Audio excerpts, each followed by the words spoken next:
The late September sun spilled over the rolling hills of Bordeaux like a golden veil, casting long shadows across the vineyards that stretched as far as the eye could see. Rows upon rows of ripening grapes shimmered under the mellow afternoon, light whispering secrets to the wind that swept down from the Pyrenees. At the heart of this splendid estate stood Château de Largent, a 17th-century manor house of dignified elegance, framed by cypress trees and ancient ivy that clung like history to the stone walls.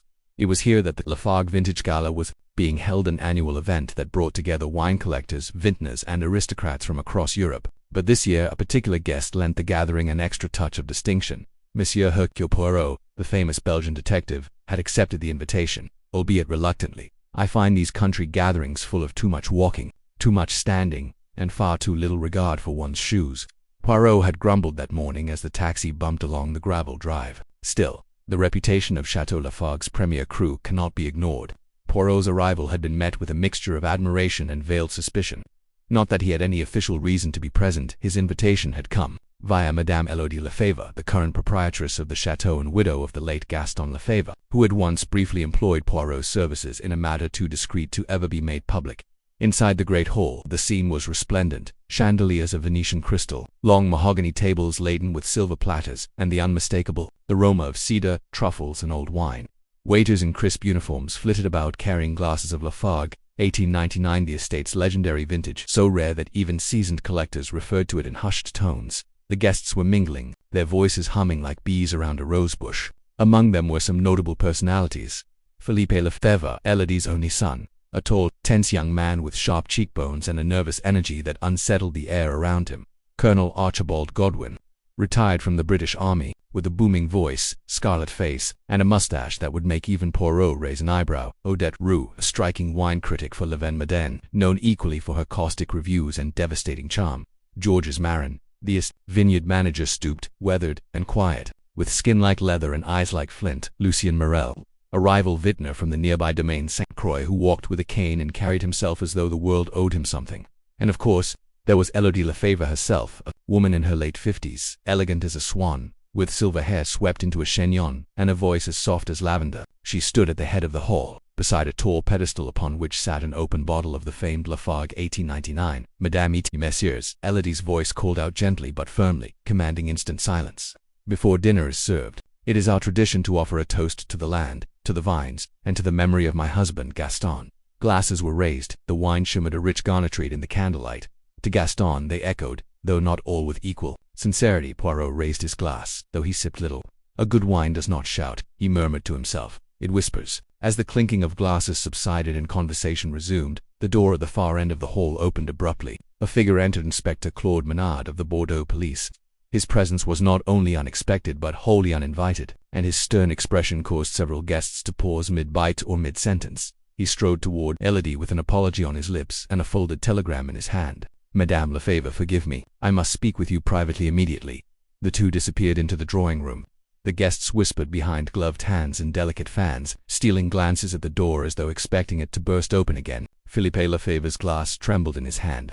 Odette Roux looked sharply at Poirot and muttered, "This is no ordinary police visit. You can feel it in the air." Poirot nodded slowly. "Oui, mademoiselle, there is a chill in this room, and it is not from the autumn breeze." A few minutes later Élodie re-entered the hall, her face as pale as the porcelain plates on the table. She rang the small silver bell by her side. "My friends," she began, her voice barely audible, "I am so very sorry. I must ask you all to remain here at the chateau for the evening. Something grave has occurred." There was a collective intake of breath. Someone gasped. Colonel Godwin dropped his fork with a clatter. Poirot stood. "Madame, if I may, has someone died?" Élodie turned to him, her eyes wide with distress. "Yes, Monsieur Poirot. A man has been found in the old storage cellar, dead, poisoned." Poirot did not blink. "And who, madame, is the unfortunate?" Reply came in a whisper, but it hit the room like thunder. "Lucien Morel." The ancient stone cellar beneath Château Largent was a place of shadows and silence. It had once been the heart of the estate, a cool refuge where wine aged slowly in barrels, surrounded by the earthy scent of oak and thyme. But that night, under the flickering light of oil lamps and the cold scrutiny of Inspector Claude Menard, it had become something else entirely. A crime scene. Poirot descended the narrow winding staircase with deliberate steps. He was flanked by the inspector and a nervous young gendarme named Delacroix, whose boots scuffed noisily on the stone. Poirot's polished shoes, in contrast, made barely a sound. "I regret that your holiday has become a professional obligation, Monsieur Poirot," said Menard, his tone brusque. Poirot inclined his head. My dear Inspector, it is never a holiday when murder walks among us. May I assume the scene has not been disturbed, except for checking signs of life? None. Menard gestured to the far corner of the cellar, where a body lay crumpled, beside a stack of aging crates, one hand outstretched, fingers curled around nothing. Lucien Morel had not been a universally loved man. That much was evident from the expressions of those upstairs, Poirot thought.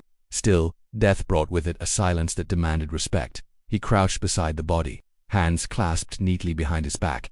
Morel's features were twisted in a grimace that suggested pain, though not necessarily a violent struggle.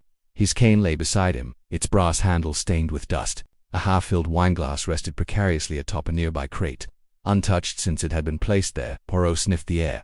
There is a bitterness, he murmured, not only in the atmosphere, but in the scent. Do you smell it, Inspector? Something acrid, like almonds but burnt? Menard nodded. The medical officer will confirm soon, but we suspect cyanide. The wine is likely poisoned. Poirot rose, brushing dust from his trousers with a lace handkerchief. And yet, the glass is full, so it was poured, but not swallowed. Perhaps he detected the bitterness and refused it, or he drank from another glass elsewhere. And this was planted, Menard countered. Poirot raised a finger. But then why is this one so carefully positioned? No, I think it was his. But he did not drink. Perhaps he was lured here with the promise of wine and confronted instead. The inspector frowned. What makes you say confronted? Because, mon ami, look there. Poirot pointed to faint scuff marks in the dust. A second set of footprints, light, careful, and leading away. Someone stood quite still here, facing him, and then left in a hurry. A second party, said Menard slowly. So you believe it was murder, not suicide? Poirot tilted his head, his eyes narrowing. I believe, monsieur, that one does not go into a cold cellar alone, with a glass of priceless wine, simply to die. No, this was arranged. He turned, his gaze scanning the walls. His eyes settled on an empty wine rack on the northern end of the cellar. Tell me, has any bottle been reported missing from the reserve? Menard looked puzzled. Not yet. But why? Poirot gave a little smile. Because our murderer is clever enough to understand the symbolism. To poison a rival vintner with wine, here, in the Holy of Holies. That is no accident. It is theater. Someone wished to make a statement. They climbed the stairs again in silence. Back in the drawing room, the air was thick with anticipation. The guests had been grouped around the fire with hastily poured drinks, their faces pale and stiff. A gendarme stood watch at the door, keeping anyone from leaving Elodie. Lefebvre sat upright, hands clenched in her lap, her silver eyes meeting Poirot's as he entered. Well, she asked, her voice tight. Poirot gave a small bow. I regret to confirm, madame, it is as you feared. Monsieur Morel is dead. There was a murmur of disbelief.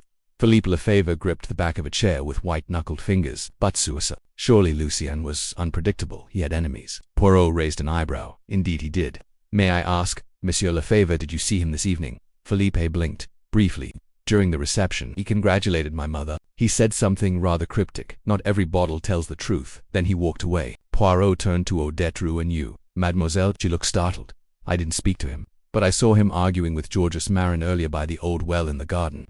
All eyes turned to the vineyard manager, who shifted uneasily in his chair. He came uninvited, Marin said, his voice gravelly. He insulted the house, said the Lafargue vines were drying out, that they'd be ruined within 5 years. I told him to keep his tongue civil. Poirot's eyes gleamed, and then Marin hesitated. He left, that was all. Was it? Poirot asked mildly. You did not follow him? Marin's jaw clenched. No, I came back inside. Poirot turned to Elodie. Madame, may I ask, how was your relationship with Monsieur Morel? Her lips tightened, tense. He wished to buy part of our land, offered a sum that would have been generous to anyone less proud. When I refused, he threatened legal action. He believed the vineyard rights of the western slope were his by an old family agreement. He was wrong. Indeed, said Poirot gently. And who invited him this evening? There was a pause. No one, Elodie admitted. He came of his own accord. Poirot nodded slowly. So a man with enemies, a man who comes uninvited, offers veiled threats, and is found dead, poisoned by a wine he did not drink. Mon Dieu, what a riddle. He turned to the room. No one is to leave the estate tonight. Inspector Menard will take statements, and he glanced toward the hallway where a grandfather clock ticked solemnly. I shall take a stroll through the vineyard, while the scent of murder still clings to the vines. The moon hung low over the Lafargue estate, casting a pearlescent sheen across the vineyard rows. The air was still, save for the occasional rustle of a night bird in the hedgerows. Down these shadowed lanes walked Hercule Poirot, cane tapping softly upon the cobbled paths, his silhouette squat and precise against the swaying vines. To an outsider, he might have appeared to be merely admiring the moonlit view, but in Poirot's mind, sharp and attuned, thoughts were already aligning, clues arranging themselves in elegant formation, like pieces on a chessboard waiting for the endgame to begin. Murder is like a bottle of wine, he murmured aloud. Its bouquet must be studied, its notes distinguished, its finish considered. He had asked to be left undisturbed for half an hour. Inspector Menard agreed with some reluctance, but even he knew that the famous Belgian preferred to begin his investigations not with questions, but with silence, and what better place to think than among the very vines where the chateau's fortune and its feuds had taken root. As Poirot passed the northern slope, he noted the small white marker stones at the ends of each row. Names had been etched in Choxera Merlot, Cabernet Franc, the noble varieties of the estate. A faint crunch underfoot drew his gaze downward. He knelt, squinting. A broken piece of dark glass lay embedded in the earth, glinting dully in the moonlight. He carefully picked it up with a silk handkerchief. A wine bottle, he said softly. But this is not from the Lafargue cellar. Too thin. A cheap glass perhaps, from a bottle brought in from outside. He tucked the shard into his pocket as he rose. Footsteps sounded behind him, light, deliberate, not trying to be silent but careful. He turned. Odette Roux stood at the path's edge, her red shawl drawn tight around her shoulders. In the moonlight, her eyes gleamed with a mixture of defiance and something sought for regret perhaps. "I thought you might be out here," she said. "You don't strike me as the type to wait passively for statements." Poirot gave a half smile. "You are observant, mademoiselle." She moved closer, her boots crunching the gravel. "Mind if I walk with you?" "Not at all. But you must forgive me if I ask questions along the way. I would be disappointed if you didn't." Poirot nodded. "You knew Lucien Morel well, did you not?" "I knew of him. Everyone in the Bordeaux wine circle did. He was brilliant. Sometimes vicious, always. His wines won awards, but he made enemies faster than he made vin. And yet you were never known to review him harshly." Odette gave a wry chuckle. "That was strategic. If you criticized Lucien publicly, he retaliated. With legal threats, sabotage, even once sent rats to a competitor's storage barn." Poirot looked intrigued. "Rats. He hired a boy to release them during a tour. It made the papers. That Vineyard's reputation never recovered." "Formidable," said Poirot, "and very petty." "Yes, but Lucien had a sharp nose for quality. He claimed Château Lafargue's vines were suffering from root rot, that they had only a few years left. He was obsessed with buying the western slope. Said the soil was uniquely rich." Poirot paused. Was there truth to his claim? Odette hesitated. Perhaps some of the 2018 bottles had notes of bitterness. Unusual, but the Lafargues denied. "Any problem?" Poirot glanced up at the stars. "Bitterness, you say? An unusual note for such a warm year. Tell me, Mademoiselle, was Morel known to drink Lafargue wine?" She laughed, a short, bitter sound. He despised it, said it was pretentious, that it tasted of ambition and dust. Poirot stopped walking. "Then why did he drink it?" Tonight her brow furrowed. "What do you mean?" "A man who sneers at Lafargue wine, who arrives uninvited, and yet he accepts a glass of the 1899 vintage from Elodie's own cellar. He might have accepted it to insult it," Odette said, "to make a show of disdain." "Oh," Poirot said softly. "Someone else poured it for him." Odette shivered. "You think he was lured?" Poirot tapped his cane lightly on the gravel. "Possibly, and I believe that whoever brought him that glass knew of his ego. They knew that tempting him with the rarest bottle would disarm his pride." They turned and began to walk back toward the chateau. Just before they reached the terrace, Odette paused. "There's something else," she said in a low voice. "I wasn't sure if I should tell you." "Maize beans, sir, you must," Poirot said. Gently, "I saw Philippe Elodie's son leaving the cellar earlier in the evening. Maybe an hour before the body was found. He looked shaken. I asked him what he was doing down there, and he mumbled something about inventory checks, but his hands were trembling." Poirot's expression did not change. "And you did not tell this to the police?" "I wanted to, but if it was nothing, I didn't want to cause scandal." Poirot nodded slowly. "Mademoiselle, it is the business of murder to uncover all scandals, small and large." "Mercy." He bowed. She disappeared inside. Poirot remained on the terrace a moment longer, alone in the cold hush of midnight. In the distance, the vines rustled as though whispering secrets of their own. A man dead, poisoned, a rare wine untouched, a rival with too many enemies, and bitterness real and metaphorical in every glass. He straightened his lapels and walked inside. Tomorrow the interviews would begin. But already, the scent of guilt was in the air, bitter, unmistakable and lingering, like ash on the tongue. The following morning dawned grey and subdued, as though the very skies over Château Lafargue mourned the death of Lucien Morel.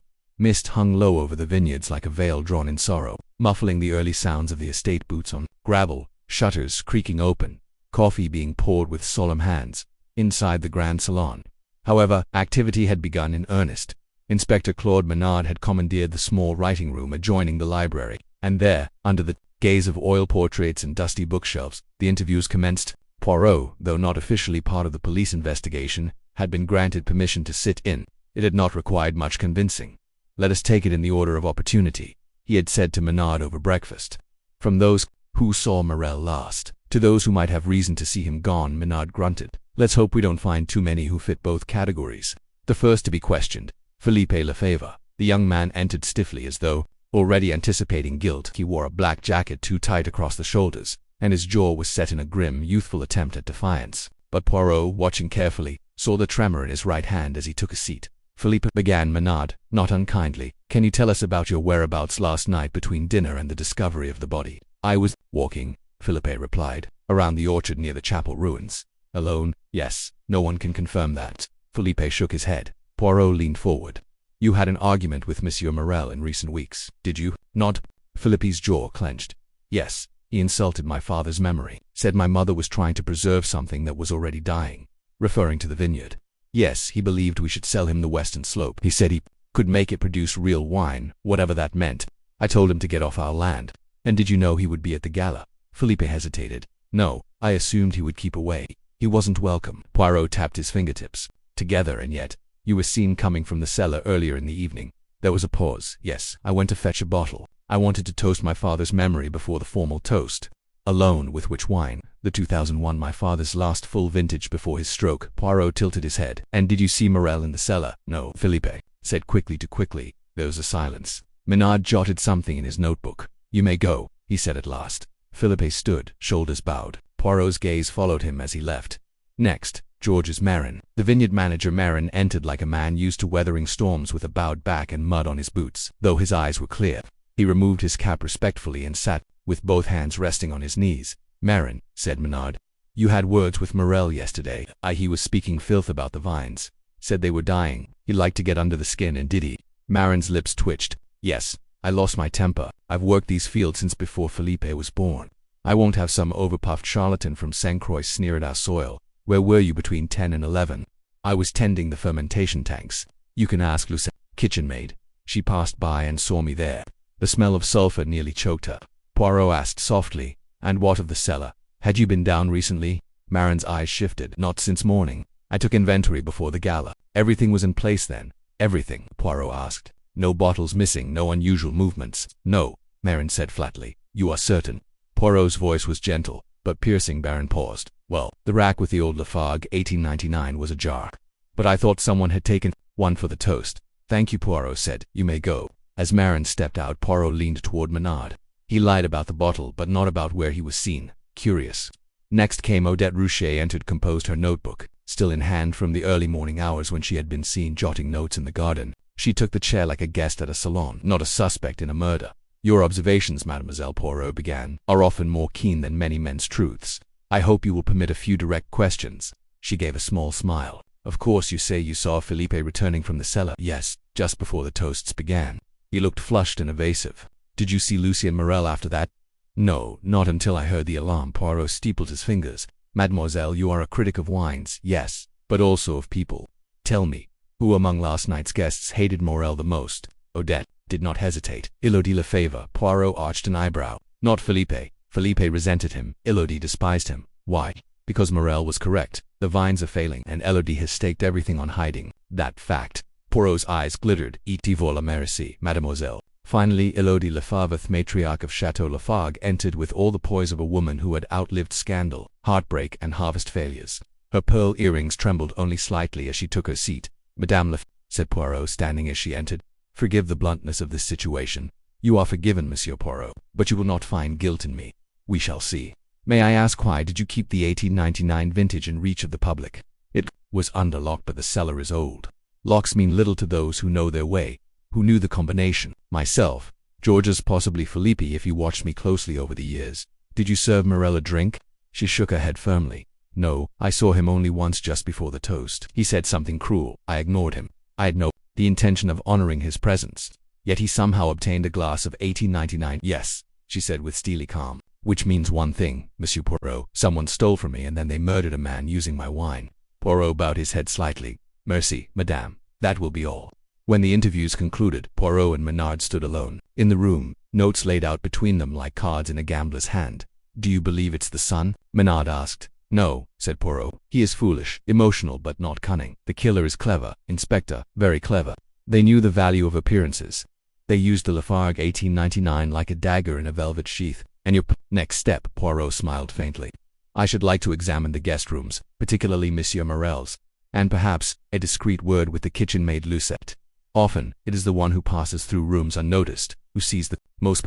The chateau's servants' quarters were situated at the far end of the western wing, modest in size but clean and orderly. Morning sunlight streamed through narrow windows, catching the motes of flour and dust suspended in the air like secrets. The clink of cups and the low murmur of kitchen gossip made the space feel warmer than the stone walls. Suggested Lucette, the kitchen maid, was in the scullery elbow-deep in soap and steam when Hercule Poirot arrived. Her surprise at seeing him was evident, but she dried her hands at once, bobbed a curtsy, and waited respectfully. Poirot gave her a courteous nod. "Mademoiselle Lucette, may I have but 5 minutes of your time? I assure you it is not about dishes." She flushed slightly. "Of course, monsieur." He motioned toward the wooden bench near the hearth, and she followed. Her hands were still red from the hot water, and she twisted a corner of her apron nervously. Poirot sat opposite her, back straight, fingers lightly steepled. "I am told," he began gently, "that you passed through the fermentation room last night, and you saw Monsieur Merin." She nodded. "Yes, monsieur, just before the toast. I'd gone to fetch the kitchen bin from the back hallway. He was there alone, stirring one of the vats. The smell, mon Dieu, I had to cover my mouth." "You are quite certain of the time?" "I'd just brought the hors d'oeuvres up. Madame had rung for them around 9:05. It would have been 10 minutes later at most." Poirot smiled faintly. "Excellent, you are precise. And tell me, did you see anyone else below stairs that evening?" Lucette hesitated. "Well, yes, now that you mention it." "Go on," Poirot prompted. She glanced over her shoulder instinctively, then leaned in slightly. "I saw Mademoiselle Rue, the critic lady. She was near the cellar entrance, talking to someone in a very low voice. Someone, I couldn't see who it was. The corridor bends at the arch, but her voice carried sharp and angry. She said something like, 'You'll regret this when the bottle breaks.' Then I heard footsteps retreating fast." Poirot's eyes narrowed. "When the bottle breaks." Curious phrasing. "And what time was this?" "Just after 10, I think." Poirot stood. "Lucette, you have been most helpful. One last thing. Do you recall if any wine was served to Monsieur Morel?" She looked confused. "He wasn't on the seating chart. He had no place at the main table, but I did see him take a glass from the sideboard in the foyer." Poirot turned mercy. "That may prove crucial." Leaving the servants' hall, Poirot proceeded without delay to Morel's guest room, a sparsely furnished corner chamber with dark beams and a low ceiling. The air inside smelled faintly of tobacco and cork. Inspector Vineyard was already there, searching the desk drawers. "Nothing of note," the inspector said gruffly. "A few receipts, a hotel booking for a stay in Paris next week. Odd, isn't it?" He had plans. Poirot examined the suitcase by the bed. Inside were neatly folded shirts, a bottle of his own estate wine, and oddly a slim notebook wedged between two scarves. He pulled it out, flipping carefully through pages of cramped handwriting. Poirot's brows rose. Well, he murmured. "Now this is interesting." Vineyard looked over. "What is it?" "A list of vineyard names, many crossed out with notes beside them. Some say purchased, others refused, and one next to Lafargue's final approach of threat. Fails. Act. Vineyard repeated. "What did he mean by that?" Poirot shook his head. "We must assume the worst. Monsieur Morel may have come here to force a sale, perhaps by blackmail, perhaps by revealing something Elodie has long kept hidden." Rot, Vineyard offered. Poirot tapped the notebook. "Or something worse, but the word threat is too vague. Yet it tells us he intended confrontation."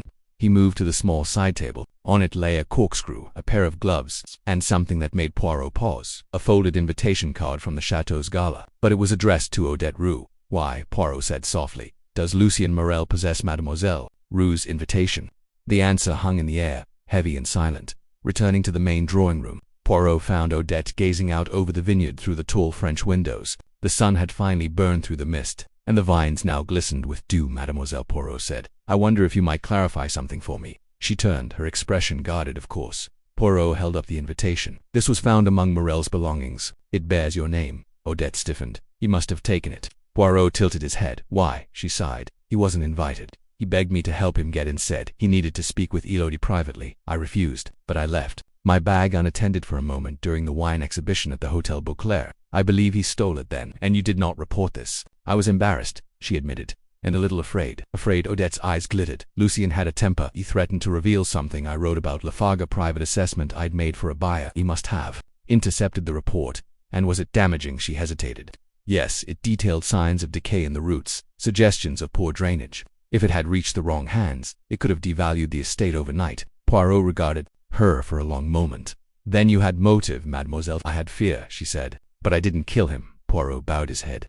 "Thank you for your honesty." As she turned and walked away, Poirot murmured to himself, someone had motive enough to kill. But not just motive, access. the poisoned glass, the invitation, theft, the cellar door ajar.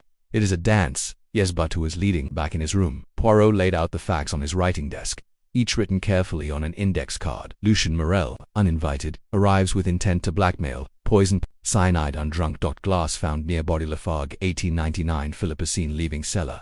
Emotional, no alibi. Marin argued with victim. Alibi Lucette. Noticed 1899 rack jar. Odette threatened by Morel. Invitation stolen. Elodie deposed motive. No clear alibi. Poirot looked over them, eyes narrowing. There is a thread, he whispered, winding between the wine, the roots, and the truth. But until I find the hand that tied the knot, he paused. Someone here will continue to lie. Late morning brought a change in the atmosphere at Château Lafargue. The mist had lifted, replaced by a crisp breeze that stirred the red and gold leaves on the vines.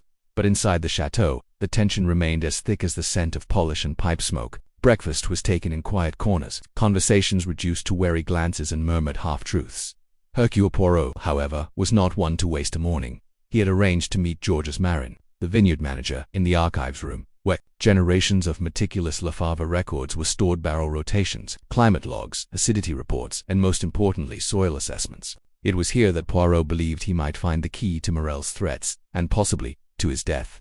The archives were kept in a cool, narrow chamber beneath the library, accessible by a door so well concealed in paneled oak that one could easily pass it 100 times without noticing. Poirot, of course, noticed it on his first pass. Marin arrived on time, though reluctantly. He had the air of a man who did not enjoy questions, especially not when they came with polished shoes and suspicious minds. You wanted the soil reports, monsieur? He asked. Oui, Poirot said brightly. From the last 5 years, if you please. Particularly the western slope. Marin opened a drawer with a groan of old wood and pulled out a leather-bound ledger. He passed it to Poirot, who placed it carefully on the table and began turning the pages with delicate precision. The records were impressively thorough. Rainfall, temperature, fertilization schedules, root health, sugar levels at harvest, nothing had been overlooked. Poirot's eyes moved swiftly, until a certain entry caught his attention. June 2022, western slope, signs of shallow root anchorage and plots. 9A and 10C, yellowing of lower leaves. Initial sample indicates phytothorachin. Testing advised. He tapped the line. This, monsieur, is this not a form of rot? Marin scratched his head. It's a soil-borne pathogen. A nasty one. Rare in Bordeaux. We took precautions. But you did not mention it to Madame Lefebvre.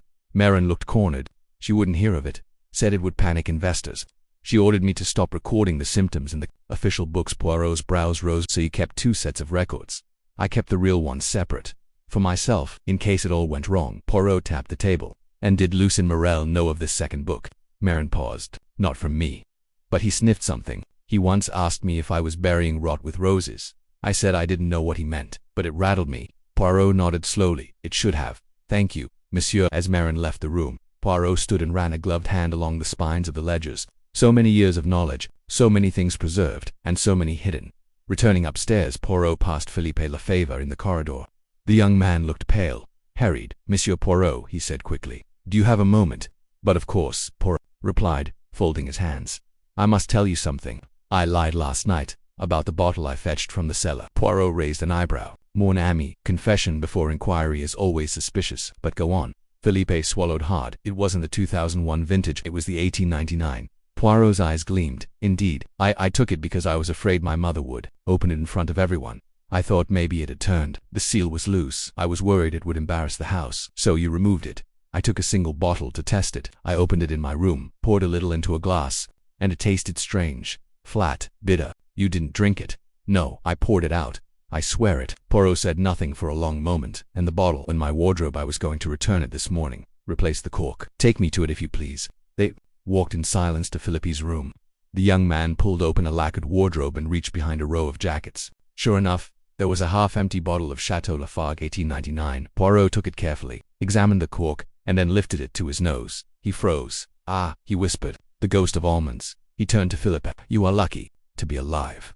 Philippe looked startled. It was poisoned. Poirot nodded gravely. Yes, the wine was laced with cyanide. You must have poured from the top where the concentration was lower. Had you drunk more? He trailed off, placing the bottle gently on the table. Do not touch it further, and say nothing, not yet. Poirot returned to the drawing room and found Elodie Lefebvre arranging a bouquet in a crystal vase. The scent of the flowers, roses, lavender, crushed herbs did little to mask the tension in her stiff posture. Madame, he said softly, may I ask, have any bottles of the 1899 vintage ever gone missing before? She turned slowly. No, they were under lock. But as I said yesterday, the lock is old. Yes, Poirot said, and it seems the key to the murder lies not in the lock, but in who knew where it was kept. He paused. May I also ask what was your husband's final instruction regarding the vineyard? Her face tightened. He said to keep it alive, that Lafargue was more than land, it was legacy. Even when the vines began to suffer, I refused. To sell, I would not be the one to bury it. Poirot inclined his head. And yet, Madame, something has already been buried. She looked up sharply. Lucien Morel came here with knowledge. Of the rot. Yes, of the falsified reports, perhaps. But more than that. He knew who had poisoned a bottle long before last night. Her voice dropped. What do you mean? Poirot stepped closer. There is a second bottle of Lafargue, 1899, poisoned, opened, hidden in your son's room. He did not drink it, but it was meant to kill. Elodie gasped. You think someone tried to kill my son? No, Poirot said, eyes narrowing. I think someone prepared 2 glasses, one for Felipe and one for Lucy, and the question is. That night Poirot returned to his own room, notebook in hand. He made a list. 2 poisoned bottles. 1 unopened. Served in the cellar. 1 opened earlier. Poured and rejected. Philip a target or decoy. Lucy and rail target. He underlined a single word, intent. And then he circled another, bitterness. The wine tasted of ash, Poirot whispered, because someone wanted it too, not just as a tool of murder but as a symbol, the death of a legacy, or the revenge for one stolen. He closed the book. Tomorrow he would stage a subtle test of nerves. One of the guests knew far more than they had admitted, and Hercule Poirot intended to press their conscience ever so gently. The drawing room had been rearranged by Poirot's instruction. A tray of breakfast tea had been brought in, painstakingly arranged with lemon slices, honey, and 2 kinds of sugar cubes, just as he liked. The long windows were thrown open to let in the morning light, which fell across the floral rugs like golden gauze. Poirot stood with hands clasped behind his back, examining a tall vase of late autumn roses. He did not look up when Inspector Menard entered, notebook in hand. The medical report confirmed cyanide, Menard said without preamble. Enough in the wine to kill within minutes. Poirot nodded slightly. And yet the wine in the glass found beside the body was not drunk, nor was the second bottle in Felipe's room consumed. A killer who poisons 2 glasses, and no one drinks. Is that not a little ironic, Inspector? I call it lucky. Poirot turned then, expression thoughtful. Perhaps, but luck is not a friend of murderers. It exposes too much. Menard sat with a sigh. Do you have a theory? I have several theories. What I lack is the cork. Menard blinked. The cork? Yes, from the bottle found in Felipe's room. It was not inside the bottle, nor beside it, nor, according to him, in the wardrobe. He claims to have discarded it, but I believe he lies, just not for the reason we think. Why would he lie? Poirot smiled faintly. Because someone told him to, or made him believe, that what he had done was dangerous. He thinks himself responsible, but I do not believe the poison was meant for him. It was meant for Morel all along. There was a knock at the door. Enter Poirot, called Lucette. The kitchen maid appeared, holding a folded handkerchief in trembling fingers. Monsieur Poirot, she said in a low voice, I found this behind the scullery bin just now. I think it's yours. Poirot stepped forward and took the object. He unfolded the linen carefully. Inside was a cork, slightly misshapen, dusty and stained faintly pink. He held it up. Voila, he said softly. The cork returns to us. Lucette added, it's not mine. I recognized the monogram on the cloth. PL. Menard looked at Poirot. Philippe Lefebvre. Poirot turned to Lucette. Did you find this on your own? She looked hesitant. No. The butcher boy told me he saw someone drop it late last night. A man's slim grey coat came from the back corridor. Poirot's eyes glinted. Merci, Lucette, you have done well. As she left, Menard stood. That could be any number of guests. Georges Marin has a grey coat. So does Godwin. Even Felipe. No, Poirot interrupted. You are thinking in garments, not psychology. Who would return to dispose of a cork after the murder? Not the young man who believed he was already safe. Not the vineyard manager, who had nothing to hide. Not even the killer, unless they feared it might tie them to the poison, which means he trailed off, eyes narrowing. Someone else took the cork from Philippe's room. Someone trying to control the narrative. He turned. We must speak with Colonel Godwin. The colonel, when summoned, arrived with the grumbling reluctance of a man pulled from a late breakfast. His moustache bristled with indignation even before he sat down. Well, what now? He demanded. I've given my statement. I barely knew the fellow. Please, Poirot said with a smile, indulge me with a few clarifications. You say you were in the library most of the evening. Yes, napping in a chair. My gout has been intolerable lately, and no one saw you. Probably not. I wasn't exactly lively company. Poirot's smile faded. And yet Lucette recalls seeing a man in a grey coat in the servants' corridor late last night. The colonel stiffened. Are you accusing me of something, sir?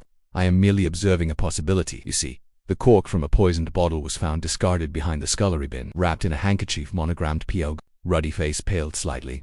That doesn't prove anything. No, but it suggests you entered Felipe's room, took the cork, and tried to remove the evidence. Godwin stood abruptly. Ridiculous. Why on earth would I do that? Poirot stepped forward, lowering his voice. Because, Colonel, you have long-standing ties to the Lefebvre family. You served with Gaston Lefebvre in Africa.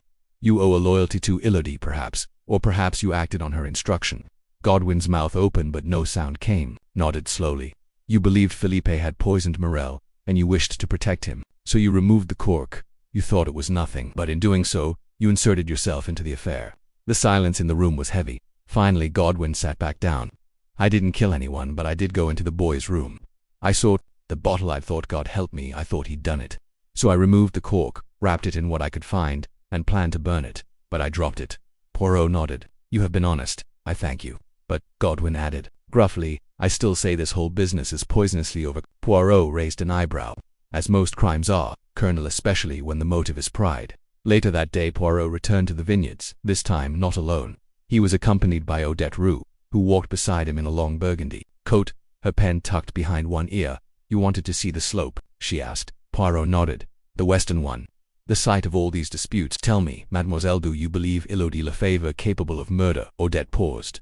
I don't know. I believe she is capable of sacrifice. And sometimes, they're the same. Wise words, Poirot said. And yet, I do not believe she killed Morel, not with her own hands. But someone did, Odette said.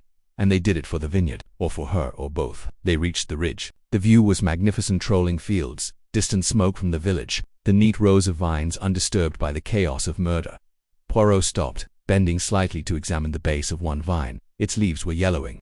The soil was moist, almost too damp. He stood, brushing his trousers. It is dying, he said quietly. Odette nodded. It's already dead. The roots have rotted beneath. It will take years to recover. Poirot looked down the slope. How many people knew that? He asked. Odette's answer came slowly. Lucien, Georges, myself, and Elodie, even if she denied it. Poirot's eyes narrowed. Not Philippe. No, they kept him in the dark. Poirot exhaled slowly. Then the killer must be one of the few who knew the truth and feared what Lucien would do with it. He turned to face her. And yet, there is one more contradiction I must explore. What's that? The poisoned glass found by Morel's body, Poirot said softly. It was poured but not drunk. Why? Because he recognized the taste, maybe, or perhaps. Poirot's voice was low, now thoughtful. Someone arrived too late. Perhaps the intended victim was not Morel at all, but someone else who never came, and Morel was simply in the way. The wind had shifted. By late afternoon, Chateau Lafargue seemed more uneasy than ever. The servants moved in hushed tones. The guests, still confined to the estate by Inspector Menard's orders, lingered in drawing rooms and gardens like ghosts. And though no further violence had occurred, it was clear to all that Poirot's investigation was tightening around someone but who. Poirot himself had retreated to the upstairs salon, a rarely used room filled with faded tapestries and an old harpsichord no one dared play. He stood by the window, gazing down at the gravel driveway. From here he could see the vineyard rows stretching into the horizon. Below, Colonel Godwin paced restlessly near the sundial, and Georges Merin was inspecting the drainage ditch by the orchard. Philippe was nowhere to be seen. It was Elodie Lefebvre who entered, unannounced, silent. I hear you've had your cork returned, she said quietly, folding her hands in front of her. Poirot turned. Oui, madame, a curious detail, is it not? I would prefer fewer curious details and one clear answer, she replied, her voice tight. Poirot studied her. Tell me, do you think your son is capable of murder? Her eyes flashed. No. Never yet. He believed he had done something wrong. He thought he might have poisoned Lucien. She did not reply. He kept the bottle hidden. He feared disgrace. He did not understand that someone else had set the stage long before. Still, she said nothing. Poirot stepped forward. Madame, you once said Gaston Lefebvre made you promise to protect the vineyard, but not at any cost. I ask you now, not as a detective, but as a menard, you protecting your son from something he does not even know. Elodie stared at him, the mask on her face slowly crumbling, and then she whispered, he doesn't know. He never knew. Poirot tilted his head. What is it that he does not know? Her voice was barely audible. That the land is already mortgaged. That the western slope is worthless. That the wines we celebrated last night were blended with grapes from Saint Croix. Lucien had proof. He threatened to expose it. And he would have ruined everything. Yes, she said bitterly. But that is not why he was killed. Poirot waited. Elodie turned away. It wasn't me. I hated him, but I didn't kill him. I swear it. There was a pause. I believe you, Poirot said gently. She turned back, surprised. Why? Because you still hope your son is innocent, he said, and if you had done it to protect him, you would have already confessed. Meanwhile, downstairs in the conservatory, Philippe Lefebvre sat alone, staring at the half-empty decanter in front of him. The sunlight filtering through the glass roof painted his pale face with fractured light. His hands trembled as he reached for the glass but did not drink. It was Odette Rue who found him. "I thought I might find you here," she said softly. He looked up. "Shouldn't you be writing?" "I'm observing." "Same thing." She sat beside him. There was a long silence. "Lead," he said suddenly to Poirot. "To you, to myself." "I know," she said gently. Felipe looked at her. "He thinks I didn't do it. But I still don't know if that's true." "Did you poison the wine?" "No, but I wanted Morel dead. I wanted someone to do it." "That's almost worse, isn't it?" Odette placed a hand on his arm. "It's not the same. Wanting something in anger isn't the same as taking action. He was cruel, vindictive. He came here to burn everything your family built." Felipe nodded slowly. "And someone killed him before he could." There was another silence. "Odette, do you know who did it?" Her fingers tightened slightly. "No, but I think we're all starting to suspect." He looked down. "If it turns out to be someone I love, what then?" She said nothing. That evening Poirot gathered all the guests and residents in the long dining hall, just as he had requested. It was time. They came in slowly, cautiously, Elodie still elegant but weary, her son beside her, Marin arms folded, jaw set, Odette with notebook tucked away but eyes sharp, Colonel Godwin trying to appear disinterested, Inspector Menard at Poirot's side, watching. Poirot stood at the head of the table. He did not raise his voice. He did not bang his cane. He simply spoke. "Madame et messieurs," he said, "thank you for joining me. I will be brief." He placed a cork on the table. This was found behind the scullery bin. It belonged to a bottle opened in secret and poured into a glass meant to harm. But the glass was not drunk by its intended victim, and so another man, Lucien Morel, died instead. There was a rustle among the guests. All eyes were fixed on the small, unremarkable object that had now become deadly evidence. Poirot continued. Morel had many enemies. He had threatened the Lefebvre name. He had revealed secrets, insulted the Vineyard, blackmailed, intruded. But I do not believe his murder was planned in cold blood. No. He turned to Philippe. "I believe the poisoned wine was intended for you, monsieur." Gasp. Elodie stood white as the cloth on the table. "No." Poirot raised a hand gently. "Do not speak yet, madame. Let me finish." He faced the room. Someone believed Philippe had betrayed the Vineyard, that he had revealed the truth to Morel. Someone acted swiftly and in panic when they found Morel in the cellar. The wine had already been prepared for the son of the house, but fate intervened. He pointed to Georges Marin. "You feared Philippe had sold out the land. You found him missing from the hall. You saw Morel descend to the cellar and believed him to be in league with the boy. You panicked. You used the poisoned wine meant for Philippe and gave it to Morel instead." The room was deathly silent. Morel's eyes flicked about. "That's a lie." Poirot stepped forward. "You had the knowledge of the lock. You had access to the bottle. You had motive. You thought you were saving the estate."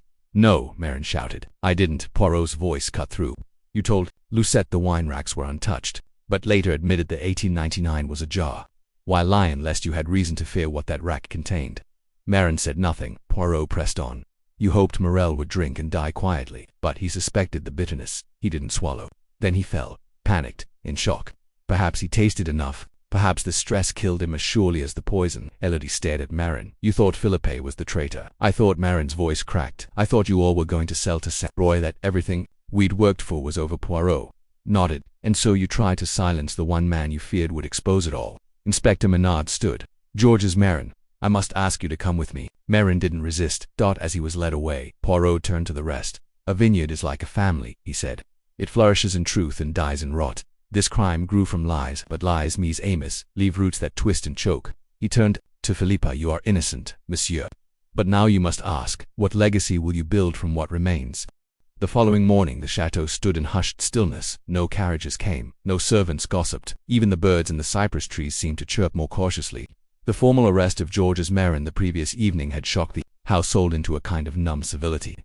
Inspector Menard had departed before dawn, promising a full report to the local magistrate. The scandal, he said, would be considerable. Poirot, however, was not content. He sat alone in the library, a delicate china cup of bitter black coffee resting untouched beside him. He stared at the unlit fireplace, unmoving, his little grey cells hard at work. The case was closed. Marin had confessed to tampering with the bottle. His fingerprints were found on the glass stem. The motive was logical, twisted, but logical, and yet something tugged at Poirot's mind, quiet but insistent, a missing note in the melody, a touch of bitterness still on the tongue. He rose and crossed the room to the writing desk.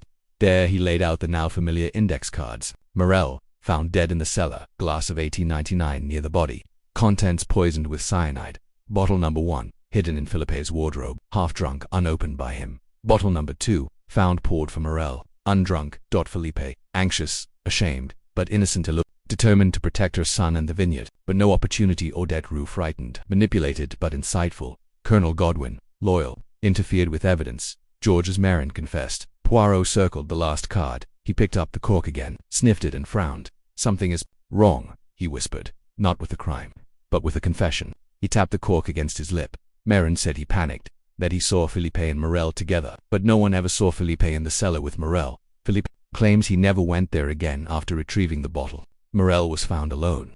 He stood sharply. Why poison 2 separate bottles? Why risk 2 attempts unless one failed? He returned to the original bottle, the one Philippe had taken. It had tasted bitter but had not killed him. Why? Poirot went to the drawing room, where the unopened bottles of Château Lafargue 1899 had been replaced in their locked cabinet after the incident. He requested the key from Elodie, who handed it over with an air of quiet resignation. "Take them all," she said. "I've no love left for the 1899. Poirot unlocked the cabinet, examined 3 remaining bottles, then took one and held it up to the light. He uncorked it, sniffed, his brow furrowed. Then he repeated the same process. With the bottle from Philippe's wardrobe, he blinked, and then a soft smile. "Ah," he whispered. "Mais voilà." He rang the bell. "Ask Mademoiselle Roux to come if you please," he said to the maid. Odette Roux entered minutes later. She was dressed plainly, her coat thrown over one shoulder, her notebook still tucked under her arm. "Wanted to see me." Poirot gestured to the settee. "Mademoiselle, forgive the bluntness of this question, but I must ask, did you poison the wine?" Odette froze. Her breath hitched. "No," she said finally, carefully, "but you did pour it." She turned to him slowly. "What makes you think that?" Poirot lifted 2 bottles. "This," he said, "is the bottle from Philippe's wardrobe. This one, unopened, is from the official collection." He passed both beneath her nose. "Dude, you notice the difference?" Odette hesitated. "Then one smells stronger." "Oui, and do you know why?" She stared at him. "No," she said almost too quickly. Poirot leaned forward. "Because one is not from Château Lafargue at all." She looked up in shock. Poirot continued. "The bottle Philippe found bitter off was not the 1899 vintage. It was a counterfeit, similar in glass, label, and cork, but the taste, too acidic, and the bouquet was wrong." He paused. "You see, someone poured the poisoned wine into a fake bottle, then planted it in Philippe's wardrobe.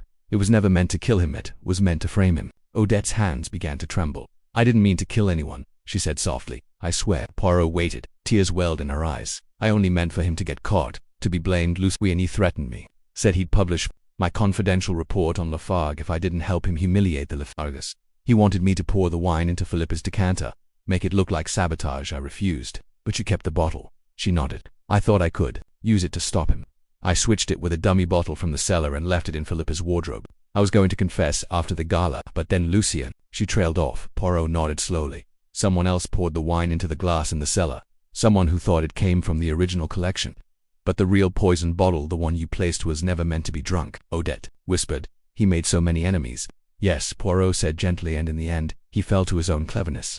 That evening Poirot dined alone, but not in silence. Elodie joined him, and so did Philippe. Their conversation was subdued, but not sorrowful. A weight had lifted. The scandal would pass in time, and the Vineyard, while wounded, would survive. Before retiring, Poirot stood once more at the threshold of the cellar. He breathed in deeply. "Wine," he said softly, "is memory. It records sun, soil, struggle, and the hand that tends it. This vintage will not be remembered for sweetness, but perhaps now, at least, it will no longer taste of ash." The salon had been prepared once more, curtains drawn, chairs arranged in a half circle, and a fire glowing softly in the hearth. Outside, a light rain fell, turning the gravel drive to slush and sending the remaining autumn leaves scuttling like whispers across the vineyard stones. Hercule Poirot stood by the fireplace, his mustaches immaculate, his expression calm but watchful. He had summoned them all. Elodie Lefebvre poised, hands folded tightly in her lap. Philippe Lefebvre pale, eyes ringed with worry but no longer with guilt. Odette Roux, quiet notebook unopened on her knee. Colonel Godwin, standing near the window, arms crossed. Inspector Menard, back from the gendarmerie, expression unreadable. Only one chair remained empty, Georges Marin's. Poirot cleared his throat. "Madame et monsieur," as he began, "thank you for joining me once more. This morning, you believed the matter closed. A man confessed, evidence was found, and a motive seemed plain. But, as I always say, the truth is like a fine wine, it must breathe before it reveals its true nature." He stepped into the circle, hands clasped behind his back. When Lucien Morel died, it appeared to be the culmination of many resentments. He was arrogant, invasive, and ruthless. He threatened reputations and livelihoods. But I must correct one assumption made by everyone here. He paused. He was not the intended victim. A murmur ran through the room. Poirot gestured toward Philippe. Someone intended to frame this young man for murder. A bottle was hidden in his wardrobe, laced with poison, but he did not drink from it. And when Lucien was found dead, Many believed Felipe had been saved only by chance. He turned to Odette Roux, but the bottle we now know was not from Château Lafargue's historic vintage. It was a near-perfect forgery, similar in color, in label, in cork, but the taste, the bouquet, bitter. Not the bitterness of wine gone stale, but of something never born of Lafargue soil. Odette's hands twitched. Poirot continued. Mademoiselle Roux, under duress and fear, placed the bottle in Felipe's wardrobe. She was not the killer. She wished to protect herself from blackmail, but her actions set the scene for a far more dangerous misinterpretation. He now turned to Inspector Menard Marin's confession, though sincere in its guilt, was incorrect in its substance. He believed he had poisoned Lucien, but he had not. He handled a bottle already compromised. The wine that killed Lucien came from the original stock from the chateau's own reserves. Menard frowned. But that would mean yes, Poirot interrupted. There were 2 poisoned bottles, one faked, one real. He paused. One intended to frame, the other intended to kill. He moved to the hearth and picked up the cork, now resting in a crystal saucer. This cork came from the real Lafargue, 1899, stained faintly with wine and cyanide. He turned slowly and faced Élodie Lefebvre. Murder, madame, is never simple. It is a vintage of many notes. You did not place the bottle in your son's wardrobe, but you knew someone had manipulated your son into appearing guilty. Her face was motionless. Poirot's voice softened. You did not wish to kill, but you saw the glass on the tray. You saw Lucien descending into the cellar, and in a moment of cold fury, you took the second poisoned bottle, the genuine 1899 day, and poured it into his glass. Not because he had threatened you, but because he had threatened your son. Élodie sat perfectly still. Then, her eyes dropped. Yes, she whispered. Philippe gasped. You. Élodie turned to him, eyes shining. He was going to destroy you, Philippe. I knew he had intercepted that forged report. He had hinted he would expose you as a conspirator. I thought if he died first, no one would believe it. But, mother, I wanted to frighten him. I didn't know he would die so soon. I didn't know he wouldn't drink. She turned back to Poirot. He must have tasted it and collapsed, perhaps from fear. Perhaps from just enough to damage his heart. Poirot nodded slowly. Cyanide works quickly, but fear can be just as fatal. A poisoned glass, a guilty conscience. It is possible he died of both. Menard stepped forward, grave. Madame Lefebvre, you understand this changes everything. She nodded. Yes, I will come quietly. Poirot stepped in. Inspector, before you act, permit me one final observation. Menard paused. Poirot looked at Felipe. You were never meant to die, but you were meant to suffer. Someone used your chameur mistakes as a weapon. He turned to Odette. Mademoiselle Roux, you must carry that weight. For all your fears, you created a lie too convincing. She nodded tearfully. I know. Poirot returned to the center of the room. This case has been about bitterness. In wine, yes, but more in spirit. A vineyard burdened by pride. A mother's love twisted by desperation. Secrets fermented for too long. He looked around the room, mustaches gleaming. And now, the truth has breathed long enough.